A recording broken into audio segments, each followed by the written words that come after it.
En Côte d'Ivoire, en politique, le premier conseil des ministres du tout nouveau gouvernement s'est tenu hier au palais présidentiel du Plateau.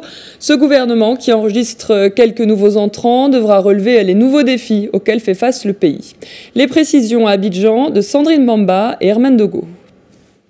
Le nouveau gouvernement Amadou Gon Coulibaly II est connu depuis mardi et ce mercredi marquait le tout premier conseil des ministres. La nouvelle équipe est composée de 36 ministres et de 5 secrétaires d'État. Elle est composée de personnalités du RHDP et de la société civile, dont certains se sont prononcés sur l'enjeu du parti unifié. On est dans la dynamique du parti unifié.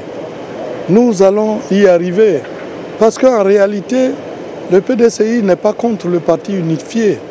Le PDCI, le président Bédia a signé l'accord politique qui a tracé le chronogramme.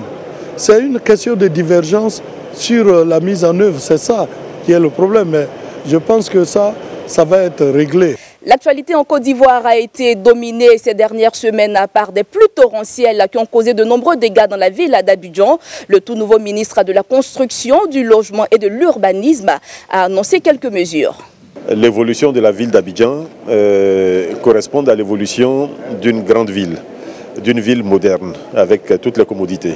Donc c'est l'aspect urbanisme sur lequel nous allons travailler avec le ministre de la Ville et avec tous les autres ministres concernés. Issue de la société civile, la secrétaire d'État auprès du garde des Sceaux a pris l'ampleur des questions des droits humains. Voici sa réaction. Les défis qui m'attendent, c'est de pérenniser les actions qui sont déjà là, mais de faire en sorte que les droits de l'homme soient respectés en Côte d'Ivoire par l'application des tests effectifs. Ce nouveau gouvernement Amadou Gon Coulibaly II a toute une équipe bâtie pour travailler à la construction du parti unifié prôné par le président Alassane Ouattara.